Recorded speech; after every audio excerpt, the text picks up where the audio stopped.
Kabanata 921.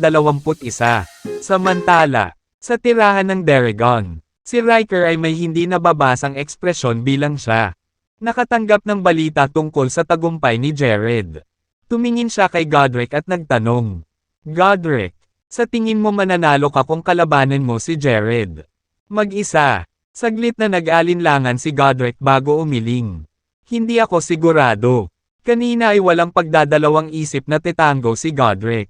Mababa ang tingin niya. Si Jared noon. Gayunpaman, nawala ang tiwala ni Godric matapos malaman na may natalo si Jared bilang makapangyarihan gaya ni Ichiro. Tumingin si Riker kay Godric at sumagot, I don't think you will stand a chance if you enter a one-on-one na labanan kay Jared. Alam mo ba kung bakit? Bakit? Tumingin si Godric kay Riker na may pagtataka. Ito ay dahil si Jared ay may totoong Deragon's bloodline sa kanyang mga ugat. Sa kabilang kamay, collateral lineage lang ang sa iyo. Sagot ni Riker. Bumaba agad si Godric nang marinig si Riker. Noon pa man ay nahihiya siya sa kanyang katayuan bilang collateral lineage ng mga Deragons. Kaya naman, nagil-inang siya ng husto at ginamit ang kanyang talento para maging martial arts grandmaster sa murang edad. Nais niyang umasa sa kanyang pagsusumikap upang makapasok sa core ng mga Deragons. Gayunpaman, hindi iyon isang madaling gawain. Ginoo, Deragon, sigurado ka bang si Jared ang batang nawala ni MS Beatrice noong mga nakaraang taon? Tanong ni Godric. Bukod doon sa mga Deragon's bloodline, walang makakarating sa martial arts grandmaster sa maikling panahon. At saka, nagpadala ako ng isang tao para mag-imbestiga. Background ni Jared. Natutunan niya ang paglilinang mula sa isang matanda 3 taon na ang nakalilipas habang siya ay nasa kulungan. Bukod dito, hinala ko na ang matatanda ay bahagyang nanlaki ang mata ni Godric at naputol.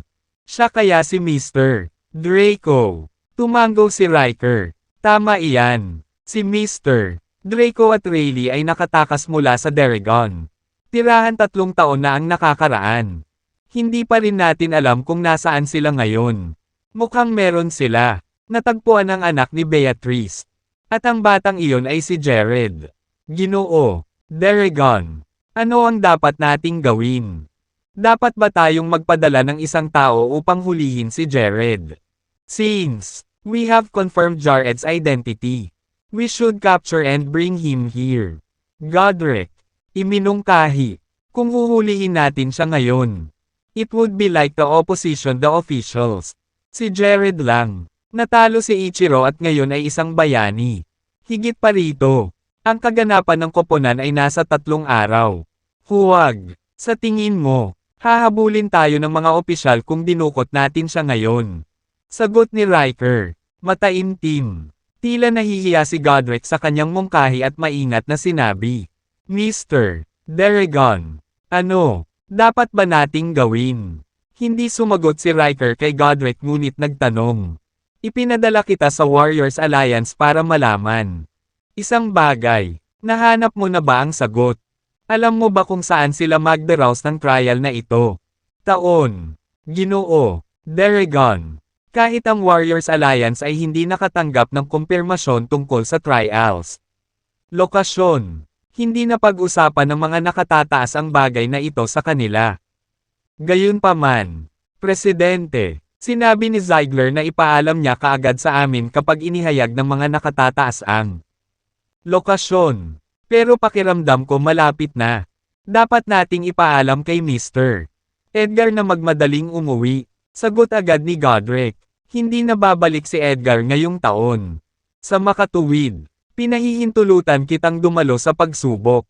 Ikaw, dapat sulitin ang pagkakataong ito. Mataimtim na tinapik ni Riker ang balikat ni Godric. Natigilan si Godric at nagsimulang manginig sa excitement. Salamat, Mr. Deragon. Hindi kita bibiguin. Mabilis na lumuhad si Godric kanina. Riker, dapat malaman ng isa na ang taunang pagsubok ay ang pinakamagandang pagkakataon para sa mga batang martial artist. Upang palaguin ang kanilang mga kapangyarihan. May mga hindi kilalang mahiwagang bagay na natagpuan. Since trial noon, kadalasang ginaganap sa mga sinaunang guho, mga kuweba, o sinaunang mga libingan. Walang nakakaalam ng uri ng mga mahiwagang bagay na mahahanap doon. Dati, palaging pinapadala ni Riker ang kanyang anak na si Edgar para dumalo sa trial. Gayunpaman, ito ay sa wakas, Godric's turn this year. Kaya determinado siyang sulitin ito. Ang martial arts arena ng kagawaran ng hustisya ay maliwanag na pinaliwanagan ng higit sa 10 mesa ang nakaayo sa loob nito. Ang lahat sa loob ng departamento ay nagtipon doon. Dahil ito ay isang araw ng pagdiriwang. Sa pamamagitan ng pagkatalo kay Ichiro, dinala ni Jared ang kaluwalhatian sa kanilang lahat. Ginoo, Chance, ang ganda mo ngayon. Gusto kong gumawa ng toast para sa iyo. Ginoo, pagkakataon, sa pamamagitan ng pagtindig para sa ating lahat. Ikaw ang tagapagligtas ng departamento ng katarungan. Ginoo, Chance, idol ko na kayo ngayon. At sasambahin na kita mula ngayon.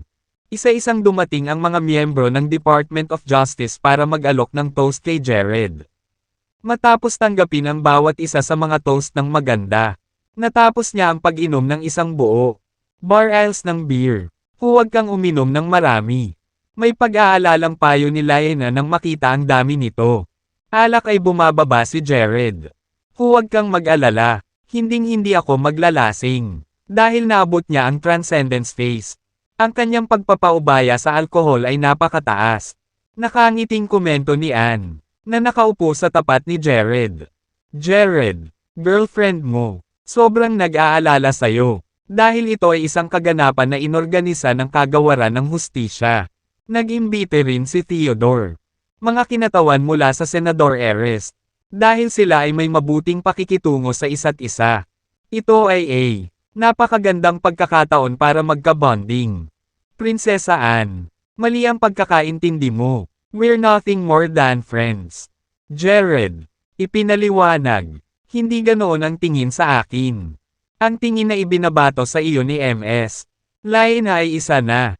Puno ng paghanga. Sabi ni Anne pagkatapos na sumulyap kay Lyanna. Nagkamali ka siguro. Sagot ni Jared na may awkward na ngiti. Nang makita niya ang pagmumukha ni Jared. Humagalpak ng tawa si Anne. Simula MS. Lyanna, di ba girlfriend mo? Nasaan na siya? Interesado akong makita kung ano ang karapat-dapat sa babae. Kamukha mo. Habang nagsasalita siya, umupo si Anne sa tabi ni Jared na may hawak na inumin. Kailan? Nakita ni Lyanna ang gustong gawin ng una. Mukha siyang hindi nasisiyahan. Wala ang girlfriend ko dito at hindi ko alam kung nasaan siya. Sa gitna ng kanyang tugon, kumikinang ang mga mata ni Jared na may pananabik. Na-miss niya si Josephine. Pagkatapos ng halos 2 buwang malayo sa kanya. Isa pa, wala siyang ideya kung saan. Kinuha ni Rayleigh si Josephine at ang iba pa.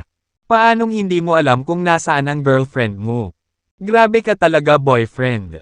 Yun. Bukod sa, ang iyong kasintahan ay mukhang napakadaling magbigay ng isang taong karapat-dapat na tulad mo. Labis na kalayaan. Hindi ba siya nag-aalala na baka agawin ka ng ibang babae? Habang nakikipagkwentuhan kay Jared, lumapit si Anne sa kanya at inilagay pa ang kamay sa kondongan nito. Ilang pulgada lang mula sa kinaroroonan ng kanyang pondiya. Sa sandaling iyon, ramdam na ramdam niya ang hininga ni Anne at ang init ng kamay nito. Dinala nito, gulo sa kanyang isipan at naging sanhi ng pagtibok ng kanyang puso. Samantala, tumindi ang lamig sa mukha ni Lyanna habang pinagmamasdan si Anne na papalapit. Jared, ipinapalagay niya na sapat na ang kanyang mga aksyon. Ngunit hindi niya inaasahan ang isang dayuhan. Maging mas agresibo kaysa sa kanya. Anne, may kailangan akong gawin. Bakit hindi ka muna mag-chat sa iba? Mabilis na bumangon si Jared. Dahil alam niya na ang pag-upo roon ay papayagan si Anne. Kanyang paraan sa kanya. Jared, huwag kang pumunta. Hindi pa nga tayo nagkakasalo sa inuman di ba? Nang sinubukang pigilan ni Anne si Jared. Hindi inaasahang nakaharang si Lyanna. Prinsesa Anne, samahan mo akong uminom. Pagkatapos uminom ng isang baso ng alak, Nanlilisik ang mga mata ni Liana. Nang makasalubong ang tingin ni Liana, tinugon niya ang hamon sa pamamagitan ng pag-inom ng kanyang inumin. Bilang ang prinsesa ni Senador Ares, wala siyang kinatatakutan, lalo na pagdating sa inuman. Hindi pinansin ni Jared ang mga ito. Humanap ng tahimik na lugar para manirahan. Sa kabila ng langit na puno ng bituin. Siya, halos hindi maiangat ang kanyang loob. Kahit na natalo niya si Ichiro. Batid ni Jared na ito ay dumating sa halaga ng inilalantad ang kanyang tunay na lakas sa lahat. Pasulong. Hindi na siya umasa sa elemento ng sorpresa upang talunin ang kanyang mga kaaway. Bilang resulta ng paglalantad sa kanyang tunay na kapangyarihan. Mas maraming tao ang magbibigay pansin sa kanya. Sa taas ng iyon. Ang toksong dulot ng draconic essence sa loob niya ay lalo pang titindi. Pagkatapos ng lahat, ang kapangyarihan ni Jared ay tumaas ng tumalon mula nang lumunin niya ang draconic essence, dahil marami ang nakasaksi sa katotohanan. Hindi nila ipapalagay ang kanya tagumpay sa kanyang sariling pagsisikap. Sa halip, naniniwala sila na ang lahat ay dahil sa kakanyahan. Ang landas sa hinaharap ay naging mas mahirap. Inay. Iniisip ko kung kamusta ka ngayon. Mahinang sambit ni Jared habang nakatitig sa langit. Ginoo, Chance. Anong meron? Lumapit si Theodore matapos mapansin si Jared na nakaupong mag-isa. Wala. Pumalaklak si Jared. Bakit hindi ka umiinom at makipagsaya sa kanila? Umupo sa tabi ni Jared. Inabutan siya ni Theodore ng sigarilyo. Sa kabila ng pagdadalawang isip. Kinuha ito ni Jared sa huli. Pagkatapos sinindihan ni Theodore para sa kanya. Pop si Jared at nagsimulang umubo ng matindi. Nakangiti sa reaksyon ni Jared. Sinindihan ni Theodore ang isa para sa kanyang sarili at huminga ng malalim. Bago unti-unting huminga, with regards to the team event 3 days later. Hindi ko alam kung ilan kami makakabalik, Theodore remarked after taking another puff. Ang kanyang mga salita ay nagdulot ng panandaliang katahimikan mula kay Jared. Na sumagot, gagawin ko ang aking makakaya upang bumalik silang lahat. Bahagyang umiling si Theodore. Tiyak na inamin ni Ichiro ang pagkatalo ngayon sa koponan. Pangyayari sa isip. Tandaan, siya ay tunay na tuso. Hindi na nagsalita pa si Jared habang tahimik na naninigarilyo. Makalipas ang kalahating oras, bumalik si Jared sa handaan kasama si Theodore.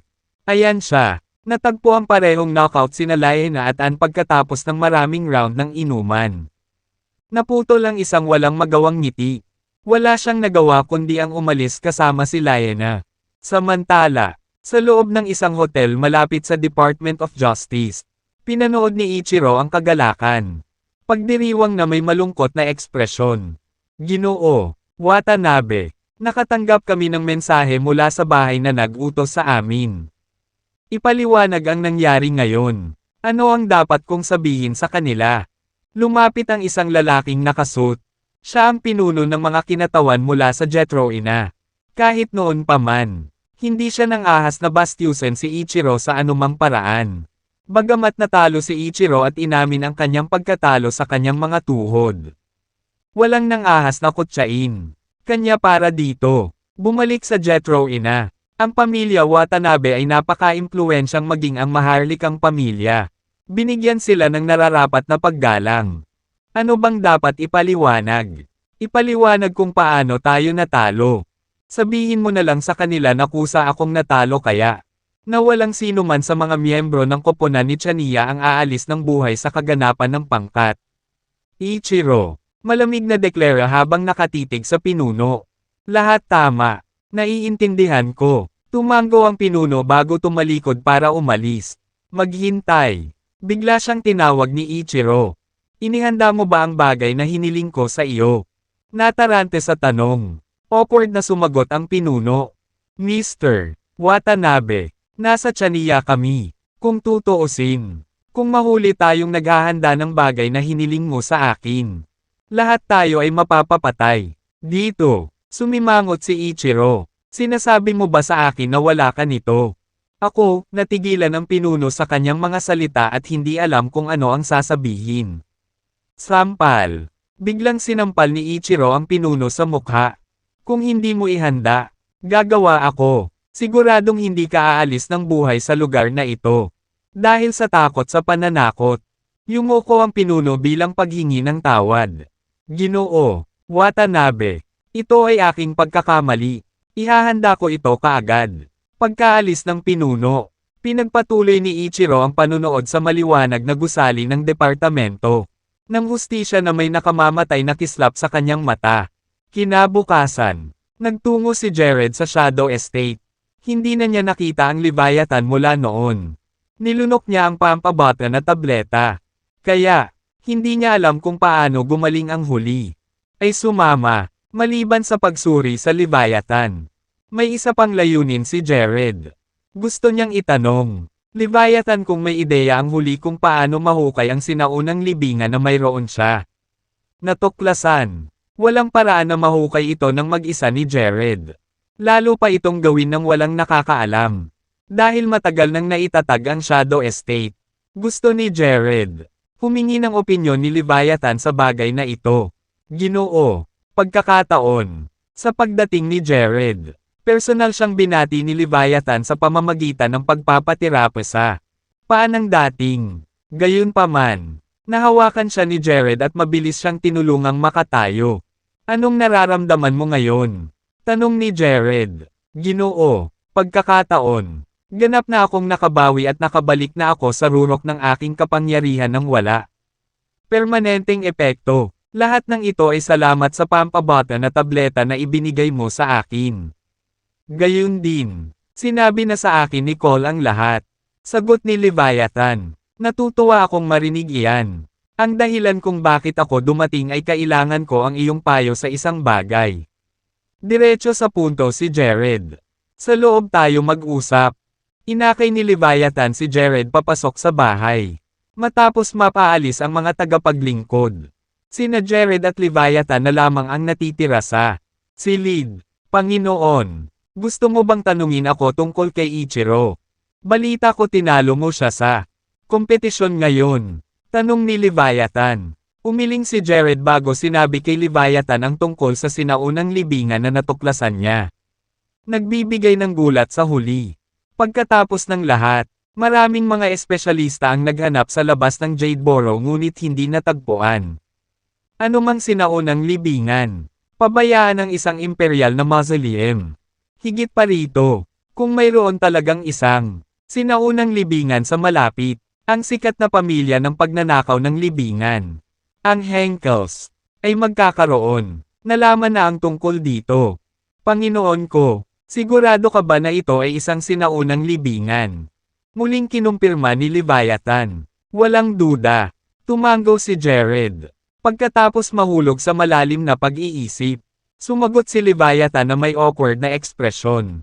Panginoon ko, kung plano mong hukayin ang libingan ng palihim, natatakot ako na ito ay malapit sa imposible. Para sa atin, ay nasa Jadeboro. Dahil malapit ito sa iba pang mga imperial na libingan. Ang anumang paghuhukay ay magiging madaling mapansin. Sa katotohanan, nakilala ni Jared ang kahirapan ng gawain dahil ang libingan ay matatagpuan sa isang lugar ng turista na may matinding trapiko sa paa. Bilang resulta, mahirap magsagawa ng anumang lihim. Mga aksyon. Kung ganoon, kailangan nating iwanan ito sa ibang araw. Buti na lang. Gumamit ako ng arcane hanay upang itago ang libingan. Kahit sinong ordinaryong tao ay hindi makakahanap nito. Pahayag ni Jared. Sa pagbibitiw, Panginoon ko, ipinagbabawal po kaming maghukay ng mga imperial mausoleum na tulad nito. Sa makatuwid, ito ay walang silbi kahit na natagpuan mo ang isa. Sa halip, maaari mong gamitin ang iyong pagtuklas sa makakuha ng lugar sa pagsubok ngayong taon. Mungkahi ni Leviathan. Pagsubok. Anong pagsubok? Mukhang naguguluhan si Jared. Ito ay isang event na inorganisa ng gobyerno at ng Warriors Alliance para mapabuti ang moral ng mga tao. Pumili sila ng lugar kung saan lahat ng mga batang martial artist ay maaaring train. Ipinaliwanag ni Leviathan ang taunang pagsubok kay Jared. Matapos makinig sa Leviathan, Napukaw ang interes ni Jared. Hindi lamang maaaring mapalakas ang kaganapan. Moral ng mga mamamayan ngunit binabawasan din ang mga hidwaan sa pagitan ng mga kilalang pamilya. Sa wakas ay umalis si Jared pagkatapos gumugol ng kalahating araw sa Shadow Estate. Isinasaalang-alang kung paano. Nag-aalala na si Theodore ay tungkol sa kaganapan ng koponan pagkaraan ng 3 araw.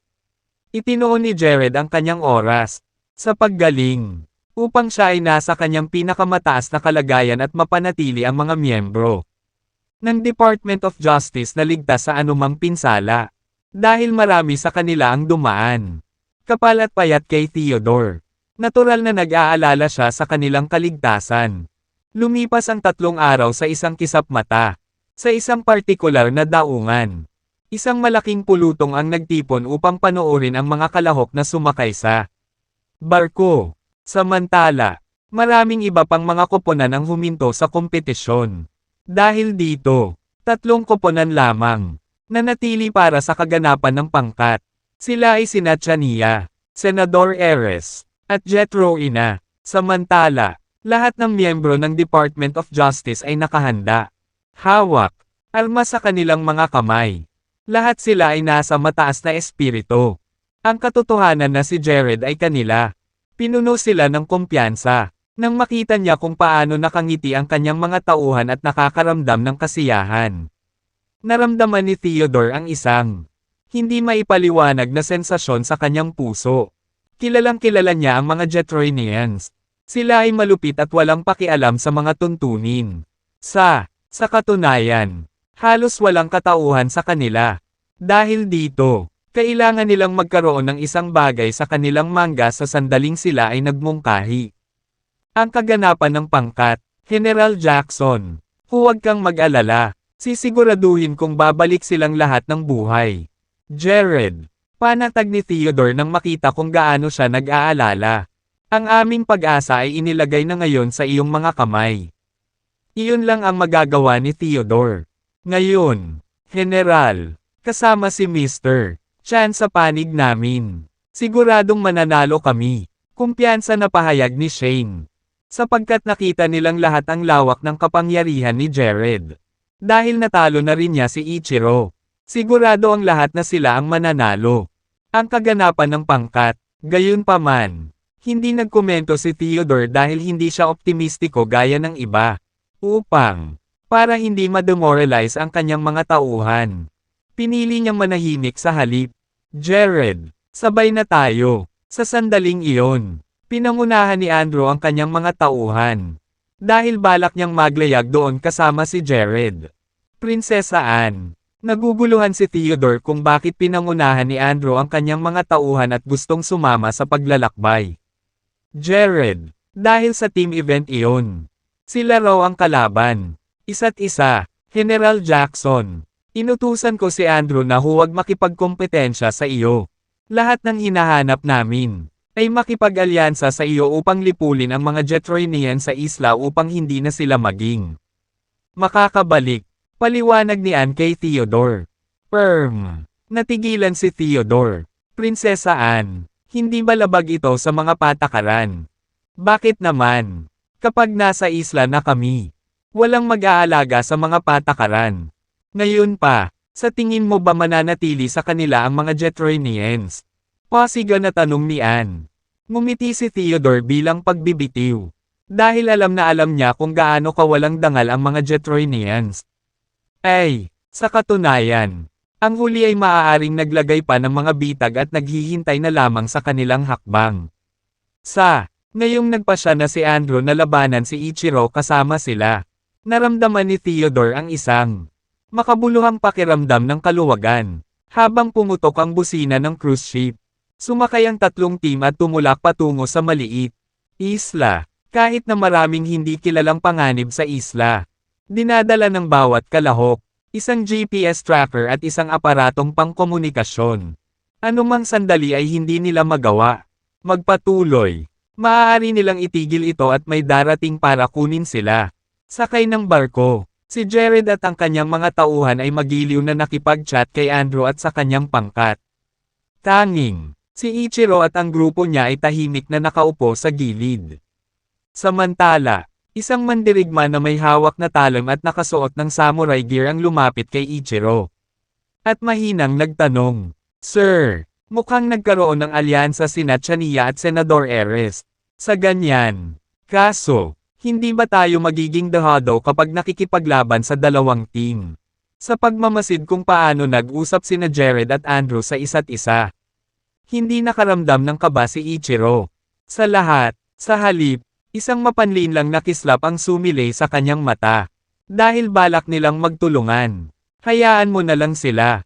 Pagdating ng panahon, walang makakaalis sa isla. May plano ka na ba, sir? Pagsisiyasat ng mandirigma. Sandaling natigilan si Ichiro bago malamig na sumagot. Tanga ka. Ito ba ay isang bagay na dapat mong gawin? Magtatanong. Sa harap ng galit ni Ichiro. Natakot ang mandirigma. Yumuko siya sabay humingi ng tawad. Ako ay, sorry sa pagkakamali ko. Pagkaraan ng ilang saglit na paglalayag. Mabilis na nakarating ang cruise ship sa maliit na isla. Bagamat bumaba na ang lahat. Nanatiling nakaangkla ang cruise ship. Dahil sila lang. Nagkaroon ng isang araw na oras. Kung sino man ang nakabawi sa Luminous Pearl at bumalik sa barko, ay idedeklarang panalo. Paglipag. Napagtanto ni Jared at ng kanyang mga kasama na ito ay isang maliit na isla na may tanawin. Na nabigla sa kanila. Ang laki ay may katuturan. Para kung ang isla ay masyadong malaki. Sila, hindi makumplito ang kanilang layunin sa isang araw. Ginoo, chance. Sobrang presko ng hangin dito kaya ang sarap sa pakiramdam kapag huminga pa lang. Shane, remarked habang siya ay huminga ng malalim na matako. Sa halip, napakunot ang noo ni Jared pagkatapos ng marahan na singhot. Captain Walsh, sabihin sa mga lalaki na huminga at ay recycle ang hangin sa loob ng kanilang katawan. Habang sumusulong sila, utos ni Jared. Natigilan si Shane sa nakakagulat na utos ni Jared. Bakit kailangan nating pigilin ang ating hininga?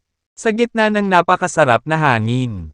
Sa kabila ng kanyang pagdududa, sinunod niya ang mga tagubilin ni Jared at inutusan ang kanyang mga tauhan na gawin ang pareho. Sa kabutihang palad, walang mas mababa sa antas ng isang Grandmaster. Sa makatuwid, sila ay may kakayahang i-recycle ang hangin sa loob ng kanilang katawan habang pinipigilan ang kanilang hininga sa loob ng isang panahon. Oras. Andrew, patigilan mo ang mga tauhan mo, payo ni Jared.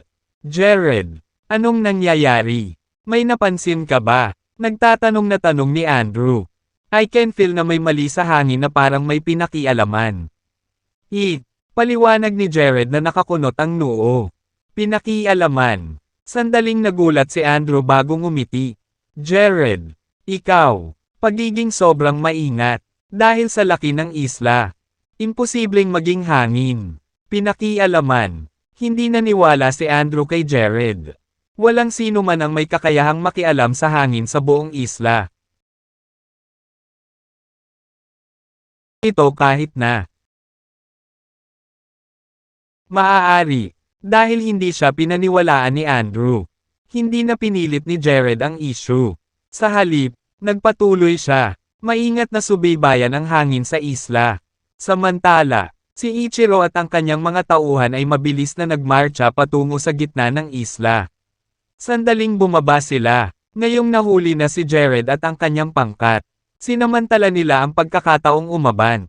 Kasabay nito, si Andrew at ang kanyang mga tauhan ay dumaikit kay Jared. Na walang balak na magtago. Ang katotohanan na sila ay nasa isang alyansa sa isa't isa. Habang lumalalim sila sa kagubatan sa isla, lalong nabagabag si Jared. At gayon pa man, hindi niya magawang ilagay ang kanyang daliri sa kung ano iyon. Kaya, ang tanging bagay na maaari niyang gawin, ay dagdagan ang kanyang pagbabantay. Para naman kay Ichiro, pinangunahan niya ang kanyang mga tauhan sa hinterland ng isla. Sa mismong gitna, bangkos ng mga rosas na bulaklak ay inilatag sa walang laman na lupa. May tatlong lalaking nakamaskara sa loob. Itim na balabal na patuloy na umaawit sa gitna ng mga bulaklak na naglalabas ng kulay rosas na ambon sa hangin. Nang makita nilang dumating si Ichiro, Agad na tumayo ang mga nakabalabal na lalaki at lumapit sa kanya.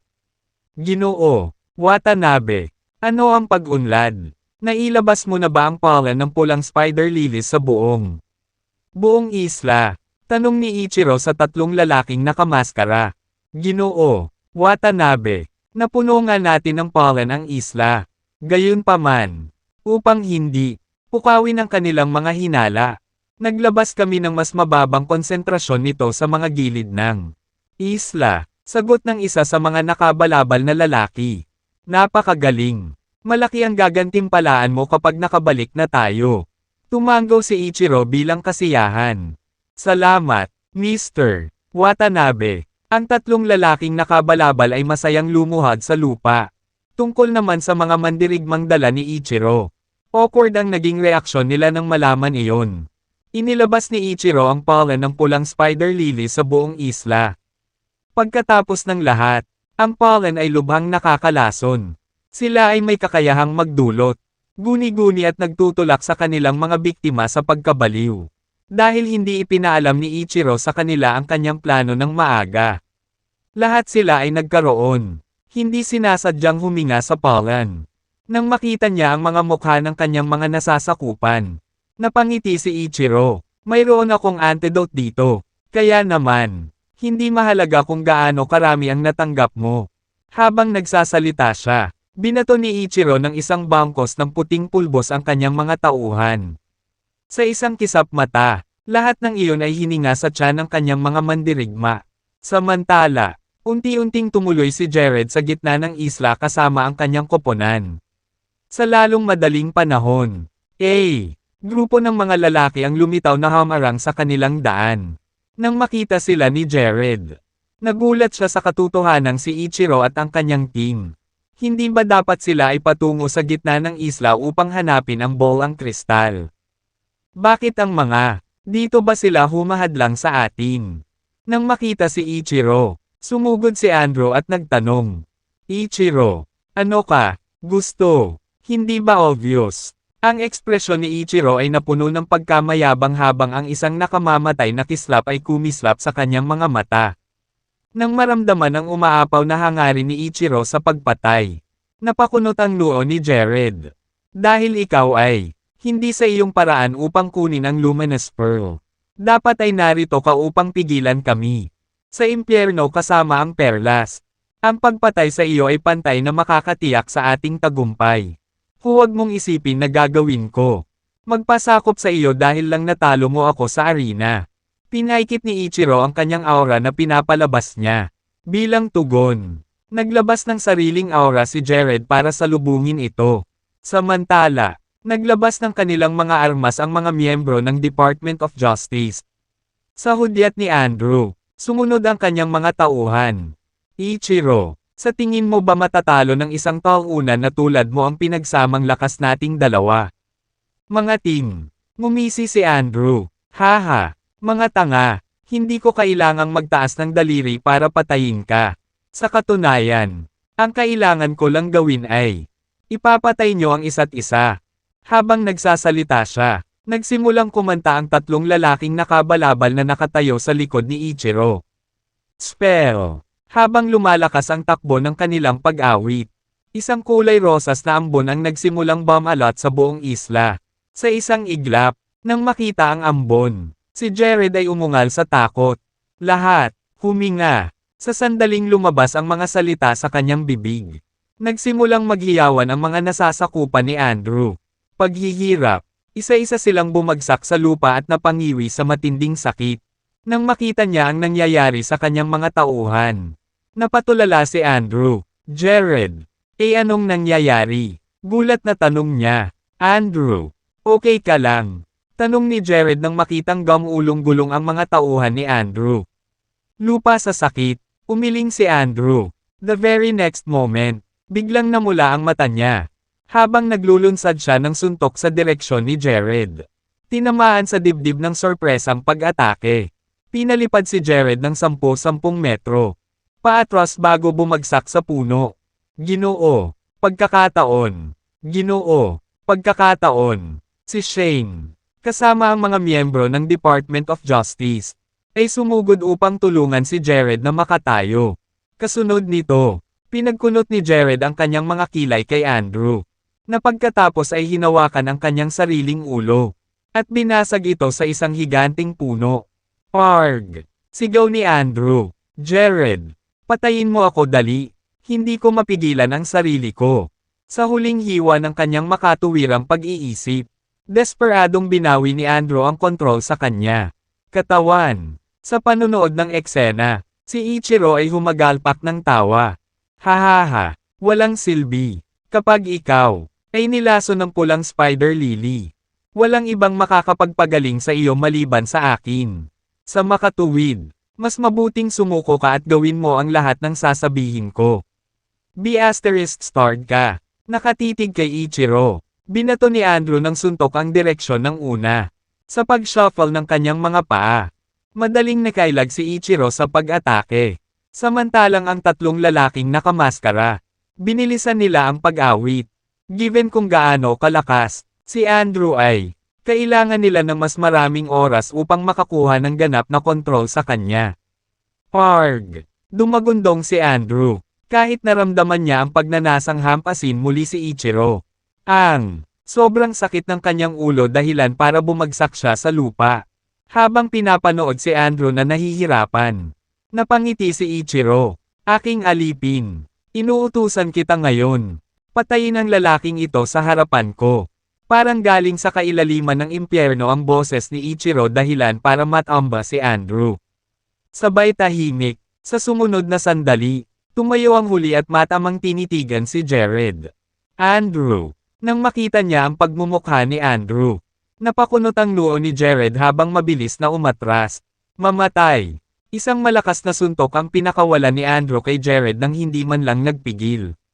Andrew, gising na. Nag-aalalang sigaw ni Jared sabay iwas. Hindi niya direktang inaway si Andrew. Dahil ang paggawa nito ay naglalaro sa mga kamay ni Ichiro. Sa kasamaang palad, ang kanyang mga pagsusumamo ay nabibingi sa mga tainga. Habang si Andrew ay walang tigil na umaatake tulad ng isang nagngangalit na hayop, habang pinagmamasdan kung ano ang nangyayari sa kanyang harapan. Isang mapang-asar na tingin ang bumaba sa mukha ni Ichiro. Huwag kang titigil. Patayin siya. Patayin siya. Diniinan ni Ichiro si Andrew gamit ang kanyang mind control. Napakabilis ng sunod-sunod na suntok na inilunsad ni Andrew kay Jared kaya tumunog ang mga sonic boom. Walang tigil sa labas. Walang ibang pagpipilian si Jared kundi iwasan sila tulad ng salot. Para sa isang bahagyang pag-aatubili. Dahilan para matamaan siya. Hahaha. Nang makita niya ang desperasyon sa mukha ni Jared. Tuwang-tuwa si Ichiro. Tulad ng isang manunood sa teatro. Tahimik na pinanood ni Ichiro ang laban ni Jared at Andrew. Isa't isa. Bam! Kalahati. Biglang nabasag ni Andrew ang kanyang kamao sa dibdib ni Jared, na nagpabagsak sa kanya, sa ilang mga puno bago bumagsak ng husto sa lupa. Ginoo, pagkakataon. Ginoo, pagkakataon. Nang gustong sumali ni Shane at ng iba pa sa away. Pinigilan sila ni Jared. Huwag lumipat. Dahil dito, naghintay na lamang ang grupo kung nasaan sila at nagtaka kung bakit si Jared. Pinagbawalan silang tumulong. Matapos ipahiram ang kanyang suntok, tumalon si Andrew sa hangin at bumagsak na may pagtapak ng kanyang mga paa. Sa kabutihang palad, gamulong si Jared sa gilid sa nick of time upang maiwasan ang pag-atake. Para kay Andrew, napakalakas ng stomp na nag-iwan ng bunganga sa lupa. Sa susunod na sandali, hinayla ni Andrew ang kanyang binti at sinimulang ilabas ang kanyang mga iron fists. This time, hindi na sila iniwasan ni Jared. Sa halip, hinawakan niya ang isa sa mga kamao ni Andrew at nagpadala ng pagsabog ng espiritual na enerhiya sa isipan ng huli sa pamamagitan ng kanilang magkadugtong na mga braso. Nang biglang nagising si Andrew, hangupa ang pulang tint ng kanyang mata. Dahilan para mapatingin siya. Si Jared sa gulat. Jared. Hindi maalala ni Andrew ang gusto lang niyang sabihin. Ngayon ay hindi oras para sa mga salita. Pagkaraang tingnan si Andrew, napaatras si Jared at nagsimulang umatras na tila ba. Nataman sa pag-atake ni Andrew. sa pagkakahawak ng kamao niya sa palad ni Jared. Walang ideya si Andrew kung ano ang balak ni Jared. Lahat, ang magagawa niya ay hayaan ang sarili na hilahin pasulong ng huli. Magkunwaring inaatake ako, huwag kang tumigil.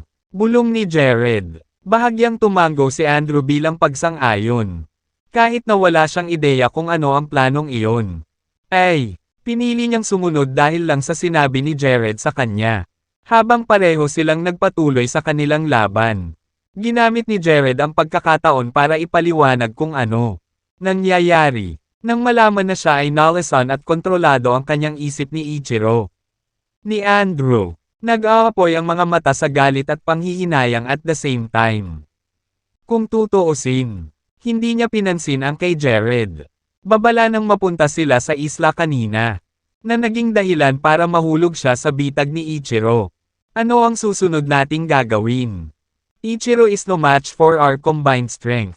Sa tulong ni Jared, alam ni Andrew na ang pagpatay kay Ichiro ay isang lakad sa parke. Nalasan na rin ang mga nasasakupan mo. Dahil may antidote si Ichiro. Ganito tayo. Dapat gawin, inilatag ni Jared ang kanyang plano.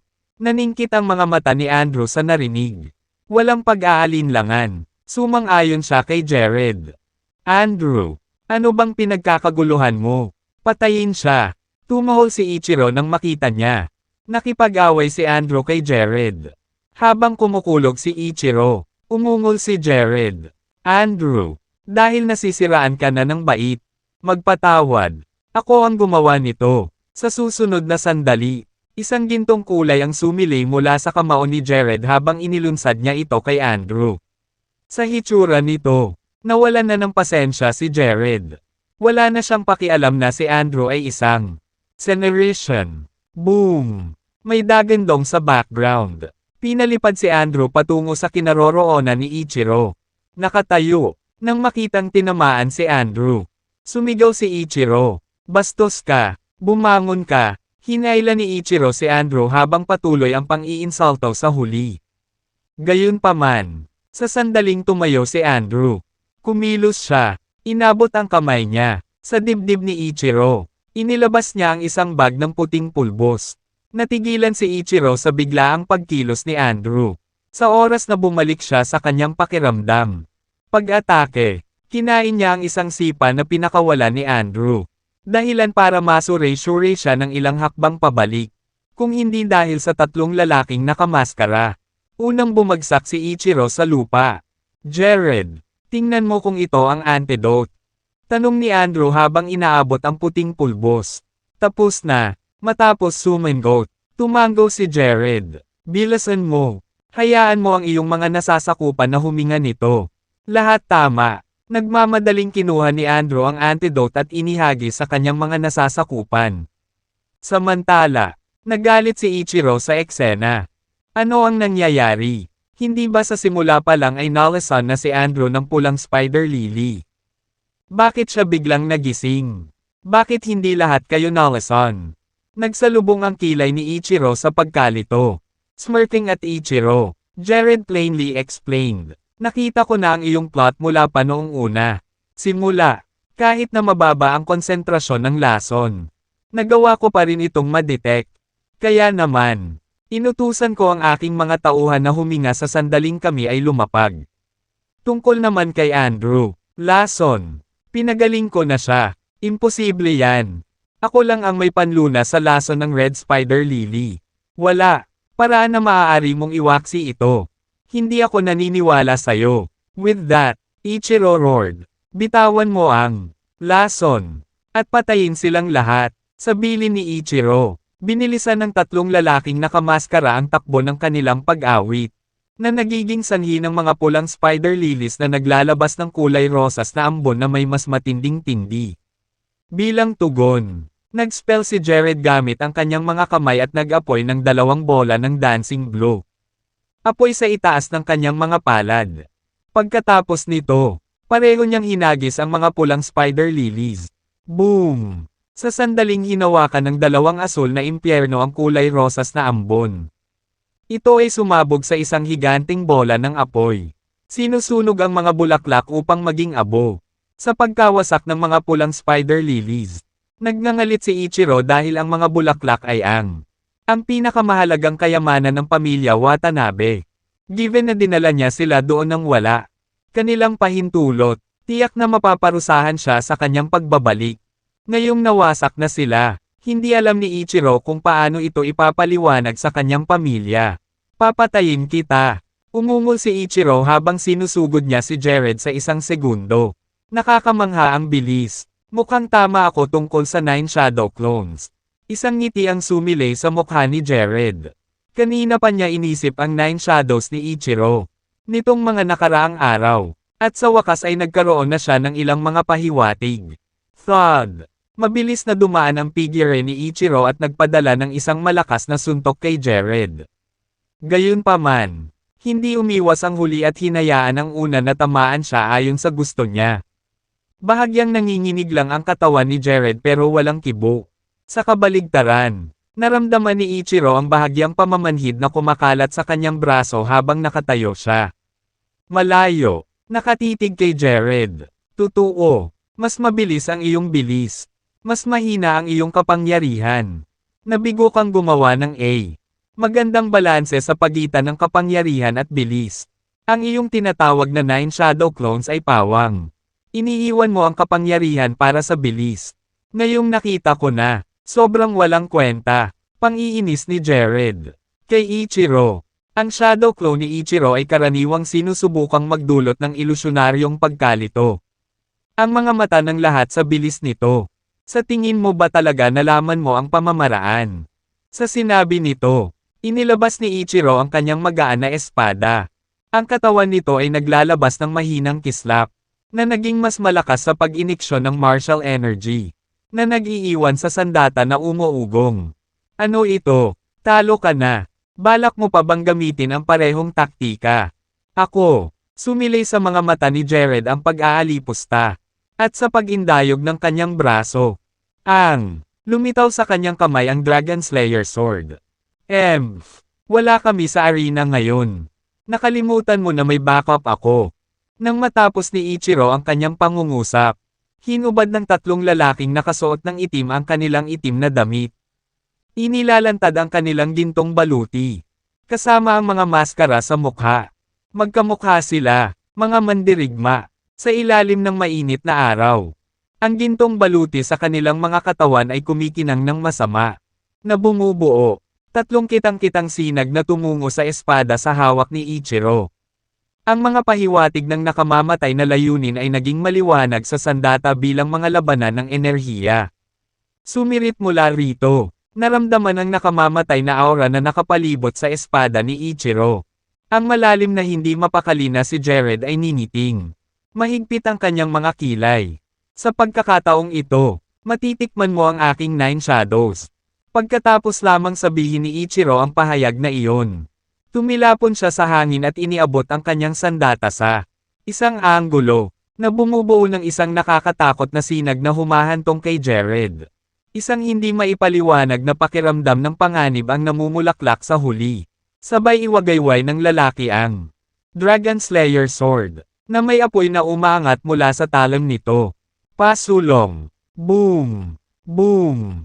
Habang nagsasagupaan ang dalawang sandata, ang malakas na impact ay nagpadala sa katawan ni Jared.